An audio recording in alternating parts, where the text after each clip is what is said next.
Hello friends, I'm Mukesh Goyal. I hope कि आप सारे बहुत अच्छे हैं। और फ्रेंड्स, आज हम आरएएस के जो 2023 में एग्ज़ाम की बात है, जो वैकेंसीज़ आई हैं, उसके बारे में बात करेंगे। और बेसिकली हम साइंस एंड टेक्नोलॉजी के बारे में बात करेंगे, विज्ञान एवं प्रौद्योगिकी के बारे में बात करेंगे। और एक टॉपिक को जो सिलेबस दिया हुआ है साइंस एंड टेक्नोलॉजी का, विज्ञान एवं प्रौद्योगिकी का, वहाँ से एक टॉपिक को पिक करेंगे और उसको बहुत डिटेल में अच्छे से करेंगे। और ये जो बात करेंगे हम, कहीं न कहीं इसका रेलेवेंसी मेंस एग्ज़ाम से भी होने वाली है। आपको डायरेक्ट ना मिले लेकिन होगा। और इस टॉपिक की जब हम बात करेंगे तो आपको समझ में आएगा। अगर आपने अब की बार आईएएस प्री का भी पेपर देखा हो, है ना? तो आपको यहाँ से लगभग अ अगर एनवायरनमेंट वाले पोर्शन की मैं बात करूँगा आज बेसिकली, तो वहाँ से लगभग 18 से 20 क्वेश्चन थे आईएएस प्री में जो अभी हुआ था। एक बार वो आईएएस प्री का भी पेपर उठा के देखना, आप बड़ा अच्छे-अच्छे क्वेश्चंस आए थे, है ना? तो एक बार मैं आपको विज्ञान एवं प्रौद्योगिकी का आपने सिलेबस तो देखा भी होगा, और नहीं देखा हो तो मैं एक बार बता देता हूँ कि इस तरह का सिलेबस है आपके जो दिया हुआ है सिलेबस में विज्ञान एवं प्रौद्योगिकी का, साइंस एंड टेक्नोलॉजी का, जिसमें बेसिक ऑफ एवरीडे साइंस की बात की है, दैनिक जीवन में विज्ञान के जो मूलभूत तत्व हैं उसकी बात की है। तो इसमें सारी की सारी चीज़ें आ जाएगी, केमिस्ट्री, फिजिक्स, बायोलॉजी, यानी कि जो डेली लाइफ में हम बात करते हैं, वहाँ से चीज़ें आ जाएगी। यहाँ पे केमिस्ट्री का भी बहुत बड़ा रोल हो जाएगा, फिजिक्स का भी और बायोलॉजी का भी। और कंप्यूटर की बात भी है, रक्षा प्रौद्योगिकी की बात है, नैनो टेक्नोलॉजी भी हमने बात की है। बेसिकली जो आज हम बात करने वाले हैं, यहाँ से जो टॉपिक उठा रहे हैं वो कौन-सा उठा रहे हैं? ये जो टॉपिक है दैट इज़ पर्यावरणीय एवं पारिस्थितिकीय परिवर्तन एवं इनके प्रभाव, जिसको हमने इंग्लिश में क्या है ये environmental and ecology changes and there impact. ठीक है? इस बात के बारे में, इस सब टॉपिक के बारे में हम बात करेंगे। क्या है ये?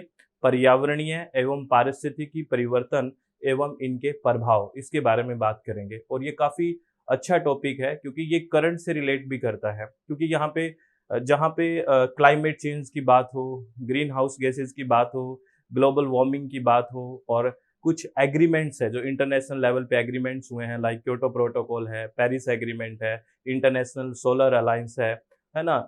इसके बारे में भी बहुत सारी बातें होती है, तो इसके बेस को पकड़ना इस लेक्चर में बहुत ज़रूरी है।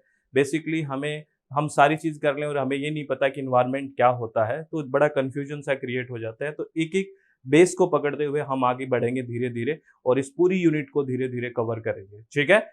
तो हम बात करेंगे आज, सब टॉपिक क्या है हमारा? पर्यावरणीय एवं पारिस्थितिकीय परिवर्तन एवं इनके प्रभाव, यानी कि environmental and ecological changes and there impact. तो सबसे पहले मैं एक-एक शब्द को उठाता हूँ। सबसे पहले बात करें पर्यावरण की। किसकी बात करें? पर्यावरण की, जिसको हिंदी में पर्यावरण और इंग्लिश में एनवायरनमेंट बोलते हैं, है ना? तो बेसिकली ये बेस एक शब्द आपको छोटा-सा लग रहा है, लेकिन ये बहुत सारी चीज़ों को समेटे हुए है। पर्यावरण का मतलब क्या होता है? एनवायरनमेंट का मतलब क्या होता है? अगर इसका संधि विच्छेद कर दें हम पर्यावरण का, तो क्या है? परि और प्लस आवरण, यानी कि हमारे चारों ओर का जो आवरण है, वो पर्यावरण है। हमारे चारों ओर का आवरण, हमारे चारों जो हम हैं, मतलब मैं अपने आप को कंसीडर कर रहा हूँ और मेरे चारों ओर का आवरण है, चाहे वो जैविक हो, चाहे वो अजैविक हो, यानी कि वो बायोटिक हो या एबायोटिक, वो कंप्लीट एक आवरण है, वो क्या है? मेरा पर्यावरण है। इस बात को आपको बेसिकली ध्यान रखना है, क्योंकि आपके चारों तरफ क्या है? जैसे मैं हूँ, मेरे चारों तरफ क्या है? लिविंग बीइंग्स भी है, जैविक भी है, जैसे मैं हूँ, पेड़-पौधे भी है, अदर जीव भी हैं, है ना? दूसरे लिविंग बीइंग्स भी है।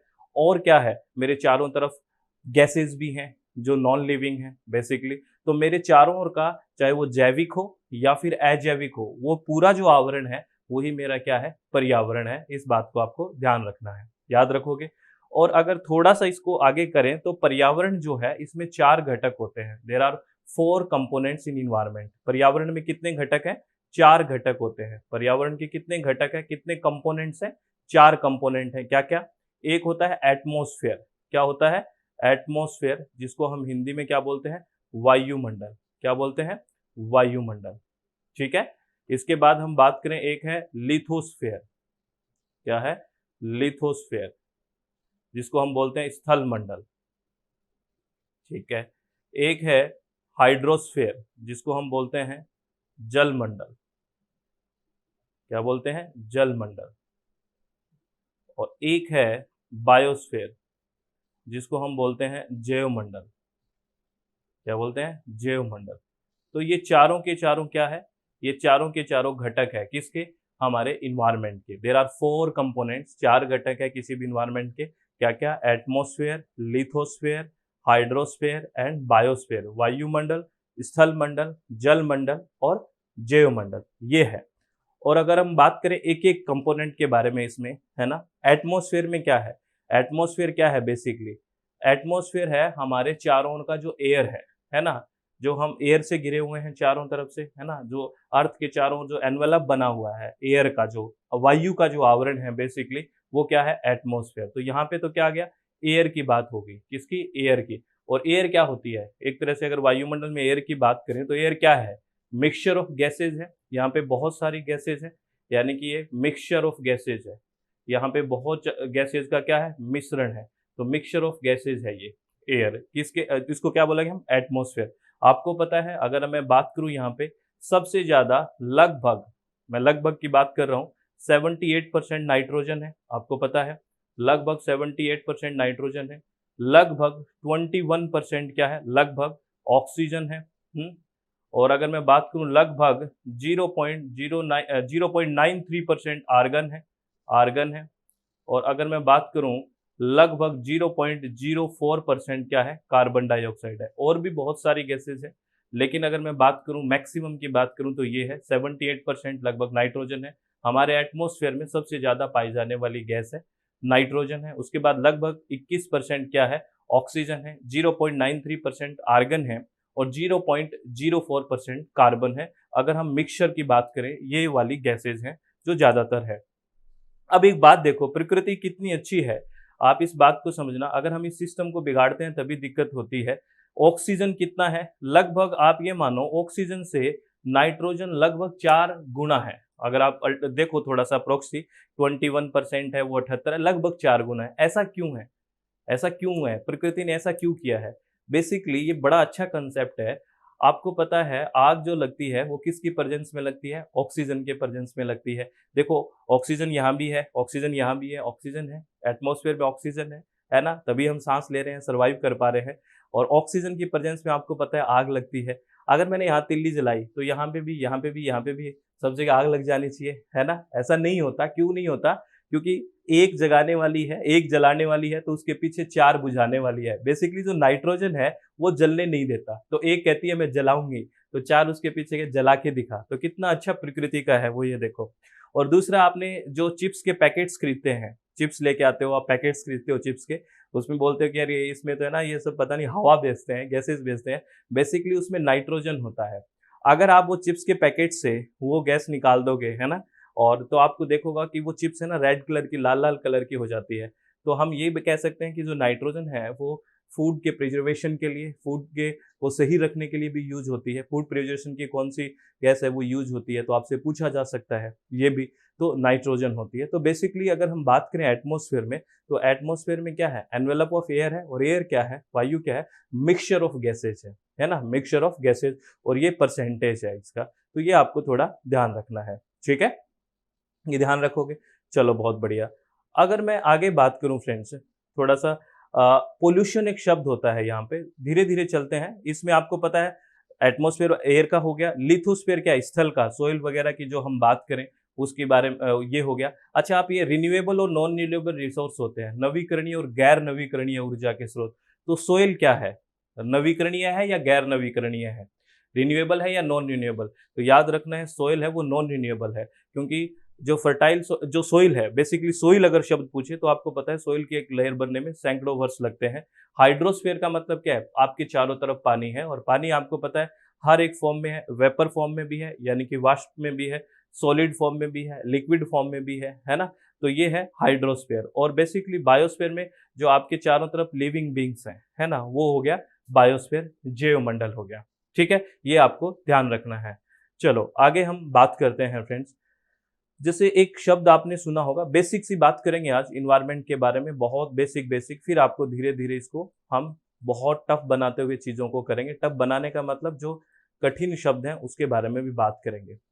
आपने एक शब्द सुना होगा, दैट इज इकोसिस्टम।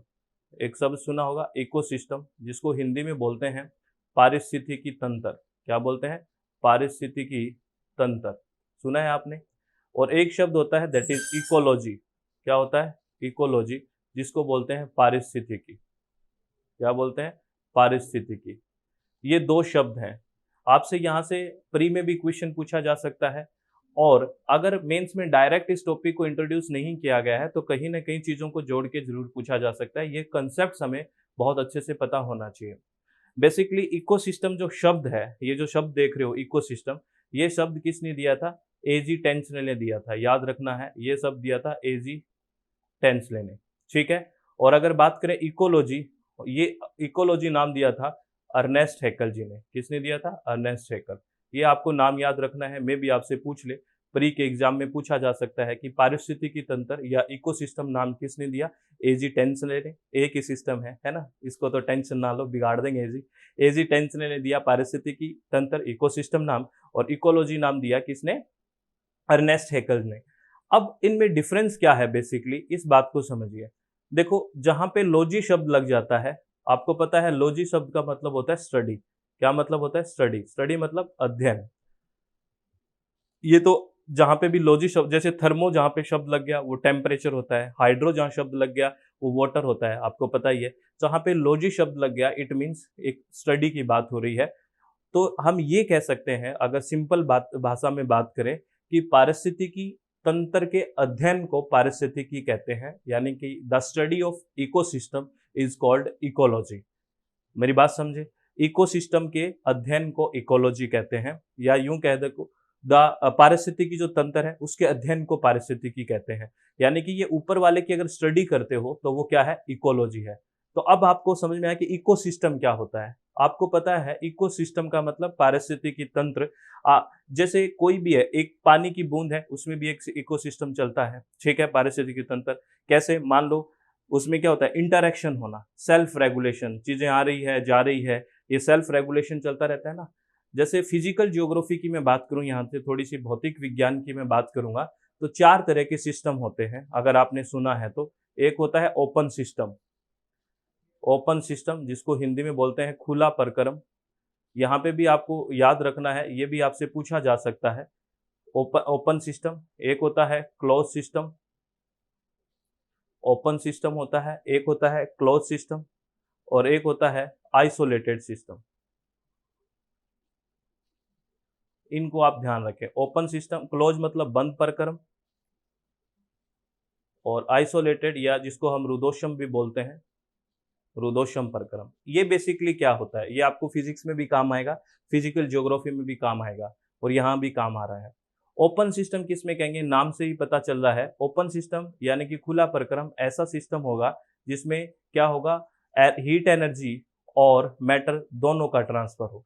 जैसे मैं ये कहूँ कोई पॉन्ड है ना, पॉन्ड है, कोई तालाब है, ओपन है, वो ओपन सिस्टम है। प्रकृति में ज्यादातर पाए जाने वाले सिस्टम ओपन है, क्योंकि ओपन सिस्टम कौन सा होगा? जिसके अंदर हीट एनर्जी यानी कि ऊष्मा ऊर्जा और पदार्थ, ऊष्मा ऊर्जा तथा पदार्थ अगर दोनों का आदान प्रदान होता है सराउंडिंग के साथ, मान लो ये कोई सिस्टम है और इसके चारों ओर का ये चीजें हैं, तो इसके साथ अगर ऊष्मा ऊर्जा का और दूसरा पदार्थ दोनों का आदान प्रदान हो रहा है, तो हम उस सिस्टम को कहेंगे ओपन सिस्टम। जैसे जोहड़ है, तालाब है, पौंड है, ये क्या है? ओपन सिस्टम है। क्यों है ओपन सिस्टम? क्योंकि इसमें हीट एनर्जी का, ऊष्मा ऊर्जा का भी गर्म हो रहा है, ठंडा हो रहा है, प्लस पदार्थ का भी आदान प्रदान हो रहा है।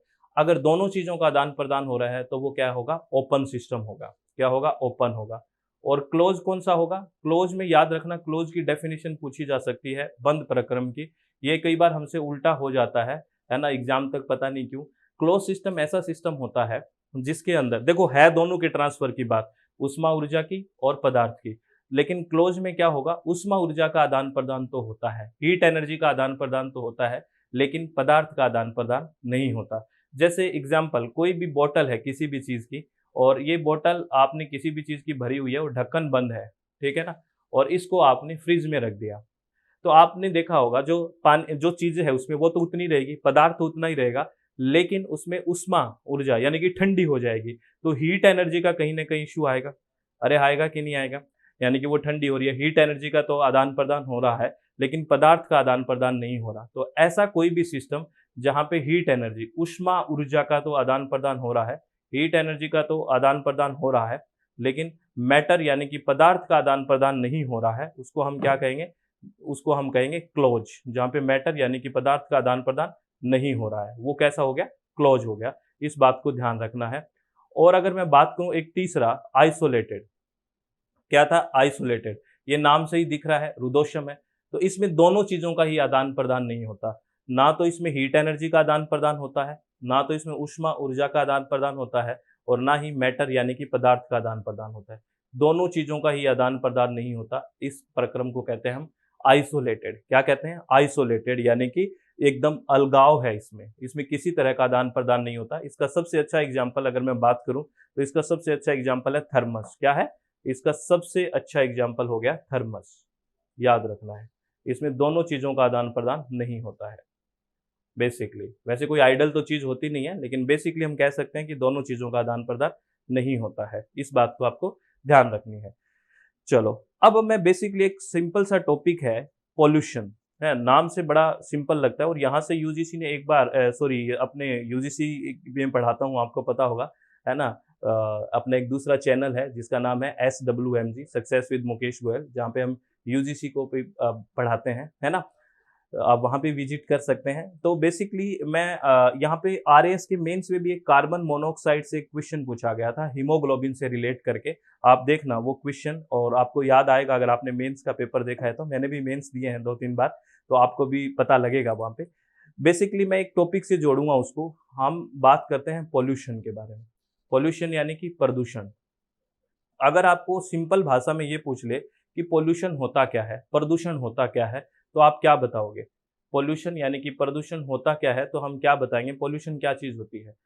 तो दो शब्दों का इसमें होना बहुत ज्यादा जरूरी है। एक तो अवांछनीय और एक हानिकारक, यानी कि ऐसा कुछ भी जिसमें अनडिजायरेबल एंड हार्मफुल, यानी कि ऐसा कोई भी चेंज जो अवांछनीय है और हमारे लिए हानिकारक है, वो पॉल्यूशन है। चाहे वो वाटर में हो, चाहे वो सॉइल में हो, चाहे वो नॉइज में हो, चाहे वो एयर में हो, किसी भी तरह का ऐसा अवांछनीय, क्योंकि हम चाहते थोड़ी हैं उसको, तो अवांछनीय होगा।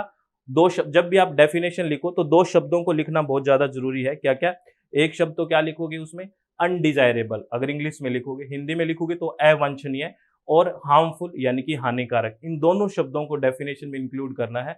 यानी कि ऐसा कोई भी परिवर्तन जो अनडिजायरेबल है और हार्मफुल है, दैट इज पॉल्यूशन। और वो पॉल्यूशन किसी में भी हो सकता है। अगर वाटर में होगा तो वाटर पॉल्यूशन बोल देंगे, अगर वही पॉल्यूशन सॉइल में होगा तो सॉइल पॉल्यूशन बोल देंगे, नॉइज में होगा तो नॉइज पॉल्यूशन बोल देंगे, और एयर में होगा तो एयर पॉल्यूशन बोल देंगे। डिपेंड करता है कि वो पॉल्यूशन हो कहाँ पे रहा है, ठीक है। और आपने इन पॉल्यूशंस के नाम सुने हैं प्रदूषण के।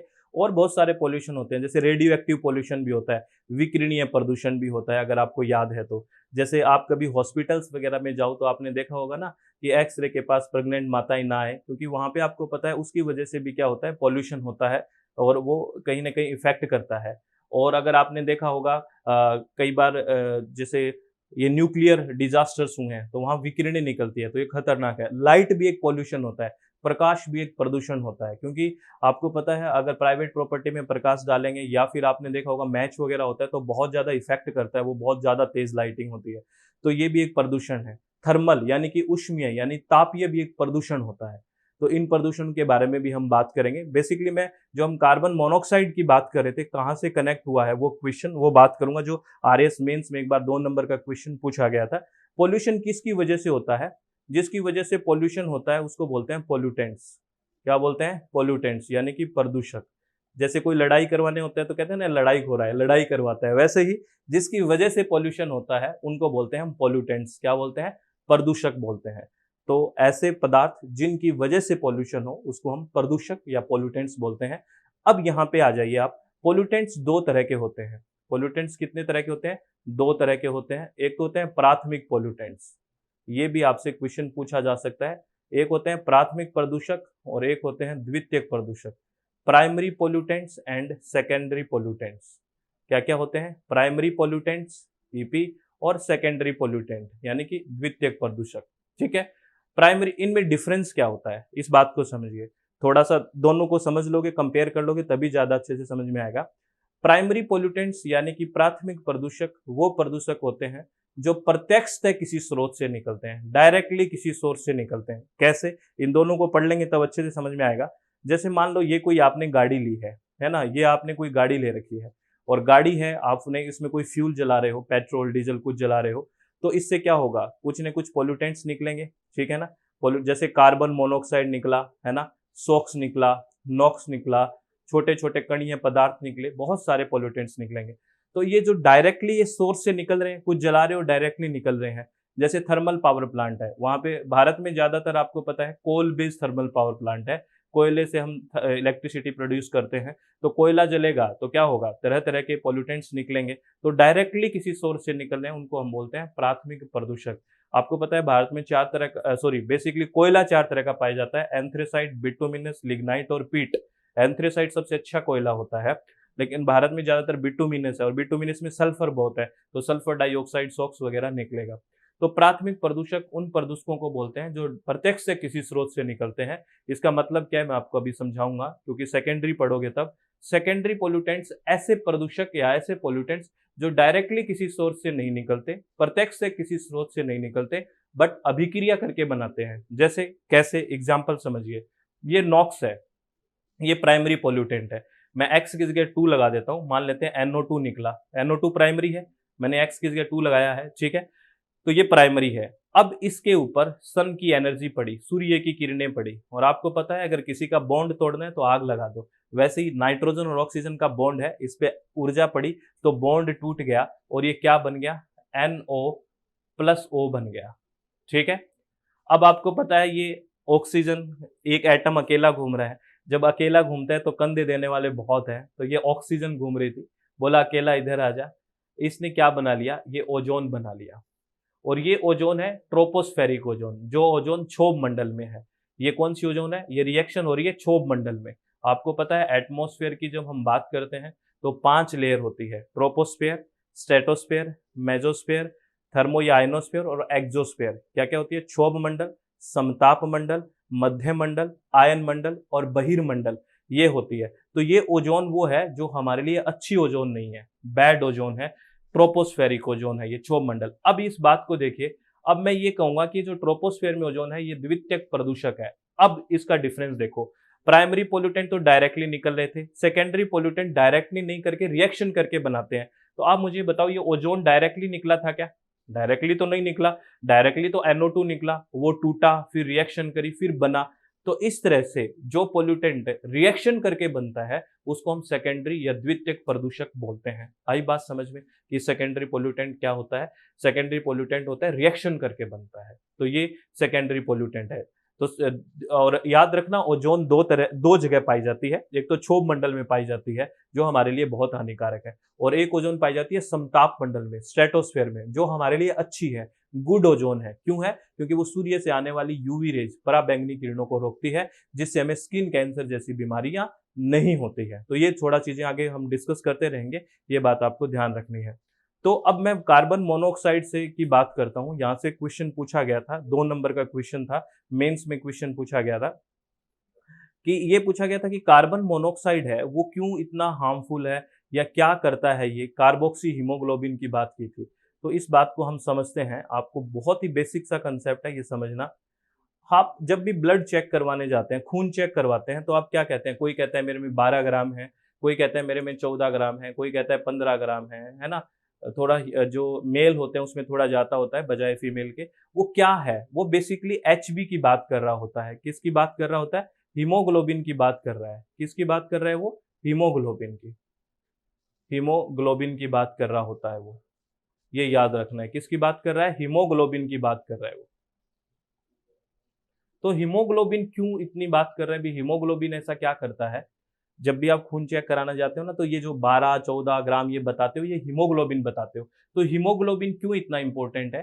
क्योंकि हीमोग्लोबिन जो होता है ना, वो हमारी बॉडी में ऑक्सीजन का संचरण करता है। जैसे ये हमारी बॉडी है ना, और इसके अंदर जैसे मान लो ये एचबी है हमारे ब्लड में, है ना, हीमोग्लोबिन है, और ये ऑक्सीजन के साथ जुड़ के ये पूरी बॉडी में हमारे ऑक्सीजन का संचरण करता है। इसीलिए अगर हीमोग्लोबिन कम होगा तो ऑक्सीजन का लेवल भी कम हो जाएगा और हमारे लिए बहुत खतरनाक हो जाएगा। ये तो नॉर्मल प्रोसेस होता है, इसलिए हम एचबी को चेक करवाते हैं। लेकिन अगर बाय द वे मान लो आप कहीं किसी भी वजह से, जैसे आपको पता है जो ट्रैफिक पुलिस वाले होते हैं, ये सारे दिन ट्रैफिक में खड़े रहते हैं, तो कार्बन मोनोऑक्साइड बहुत निकलता है व्हीकल से। और कार्बन मोनोऑक्साइड एक बहुत ही खतरनाक प्रदूषक है। और आपने देखा होगा कई बार रात को भट्टी जला के सोते हैं, कई आपने न्यूज़ पढ़ते हो कि दम घुटने से मृत्यु हो गई, है ना? या फिर आप बाथरूम में ज़्यादा और गैस गीज़र लगा हुआ है, वो जला के भरते हो 2 घंटे, कोई बाल्टी चला के आधा घंटा कर रहा है, तो वो भी सफोकेशन के कारण मृत्यु हो सकती है, क्योंकि वहाँ पे एक बहुत ही खतरनाक गैस बन जाती है, दैट इज़ कार्बन मोनोऑक्साइड। ठीक है? और ये कार्बन मोनोऑक्साइड क्या करता है, जैसे ही आपकी बॉडी में कार्बन मोनोऑक्साइड जाता है, ये खतरनाक प्रदूषक होता है। और कार्बन मोनोऑक्साइड में एक बहुत ही बड़ी क्या होती है, एक यूँ मान लो क्षमता होती है, वो क्या क्षमता है? वो ऑक्सीजन को रिप्लेस कर देता है, यानी कि ऑक्सीजन को हटा देता है और ऑक्सीजन को हटा के हीमोग्लोबिन के साथ खुद जुड़ जाता है और क्या बना लेता है? Carboxy haemoglobin. क्या बना लेता है? कार्बोक्सी हीमोग्लोबिन बना लेता है। Carboxy haemoglobin. और अब आपकी बॉडी में कार्बन मोनोऑक्साइड सर्कुलेशन हो गया, तो आपकी बॉडी में ऑक्सीजन का लेवल कम हो गया और इससे हमें सफोकेशन होगी और सफोकेशन होते ही मृत्यु हो जाती है। बहुत आराम-आराम से मृत्यु हो जाती है, बहुत खतरनाक वाली बात है। तो ये याद रखना है। तो इसलिए यही क्वेश्चन पूछा गया था आपसे हीमोग्लोबिन और कार्बन मोनोऑक्साइड से रिलेटेड 2 नंबर का मेंस में। तो ये बहुत ही स्पष्ट शब्दों में लिखना था। ये स्पष्ट शब्द क्या थे? वही शब्द थे कि भी कार्बन मोनोऑक्साइड है, उसके अंदर एक एफिनिटी या ये मान लो उसमें एक क्षमता होती है कि वो ऑक्सीजन को रिप्लेस करके हीमोग्लोबिन के साथ खुद जुड़ जाता है और अब कार्बोक्सी हीमोग्लोबिन का संचरण हो जाता है और ऑक्सीजन का लेवल कम हो जाता है, जिससे सफोकेशन हो सकती है और मृत्यु हो जाएगी। तो ये बात आपको ध्यान रखनी है। तो ये बेसिकली जो प्राइमरी पोल्यूटेंट, सेकेंडरी पोल्यूटेंट की बात है, वो हम कर रहे थे। और सेकेंडरी पोल्यूटेंट कुछ और है, जैसे क्षोभ मंडल में ओजोन भी हम सेकेंडरी पोल्यूटेंट की बात कर रहे थे। और भी सेकेंडरी पोल्यूटेंट होते हैं, कौन-कौन से हैं? एसिड रेन जो होती है, अम्लीय वर्षा, वो भी एक सेकेंडरी पोल्यूटेंट है, क्योंकि ये भी रिएक्शन करके बनती है। नेक्स्ट लेक्चर में बात करेंगे एसिड रेन। अम्लीय वर्षा भी क्या है? एक क्या है? द्वितीयक प्रदूषक है। और फोटोकेमिकल स्मोग, फोटोकेमिकल स्मोग भी एक सेकेंडरी पोल्यूटेंट है। फोटोकेमिकल स्मोग, स्मोक क्या होती है? स्मोक प्लस फॉग, ये भी एक सेकेंडरी पोल्यूटेंट है, ये भी आपको ध्यान रखना है। कार्बोनिक एसिड, ये भी एक सेकेंडरी पोल्यूटेंट है, ये भी हम बात करेंगे। तो आपको कुछ चीज़ें समझ में आई कि हम कहाँ पे बात करेंगे। हम हर एक यूनिट को अच्छे से समझने की कोशिश करेंगे और साइंस एंड टेक्नोलॉजी के हर एक सब टॉपिक को बिल्कुल आराम से करने की कोशिश करेंगे। बस आप शांति से पढ़ते रहिए। और एक हमारा मूल मंत्र होता है, आप अगर मेरे को दूसरे चैनल पे जैसे मिलोगे, that is SWMG, success with Mukesh Goyal के नाम से है, वहाँ पे हम यूजीसी नेट की तैयारी कराते हैं। कुछ स्टूडेंट जानते भी होंगे आप में से, पता नहीं। तो हमारा एक मूल मंत्र रहता है, वो होता है आप चित्त को शांत रखें, आराम से चित्त को शांत रखते हुए तैयारी करें, किसी भी तरह की जल्दबाजी ना करें, आराम से बिल्कुल शांति से पहले सिलेबस को अच्छे से देखें, है ना? प्रॉपरली प्री और मेंस का प्रॉपर एनालिसिस करें, हिंदी और इंग्लिश माध्यम में दोनों में देखने की कोशिश करें। कई बार कुछ शब्द हैं वो समझ नहीं आते, आराम से देखें। और ये मानना है कि पुराने पेपर्स का जब तक हम एनालिसिस नहीं करेंगे, तो हम अच्छे से चीज़ों को नहीं कर पाएँगे। तो कम से कम पुराने जो 5 साल, 4 साल, 5 साल में जितने भी एग्ज़ाम्स हुए हैं आरएएस के, है ना? वो आपको लेके बैठने हैं, जैसे 16 में, 18 में, 21 में जो एग्ज़ाम्स हैं इनको इकट्ठा करके और उनको अच्छे से देख रहे हो। मेरे हिसाब से प्रिंट निकलवा के अच्छे से देखो उनको, खासकर मेंस को भी, है ना? कि कैसे-कैसे क्वेश्चन्स आते हैं और फिर बेहतर ढंग से लग जाएँगे तो हो सकता है ना? काम तो मतलब स्मार्ट वर्क बहुत ज़रूरी है, ऐसे नहीं कि बस उठाया और चीज़ों में लग गए, ठीक है? तो ऑल द वेरी बेस्ट, बहुत-बहुत धन्यवाद। Thank you. Thanks a lot friends.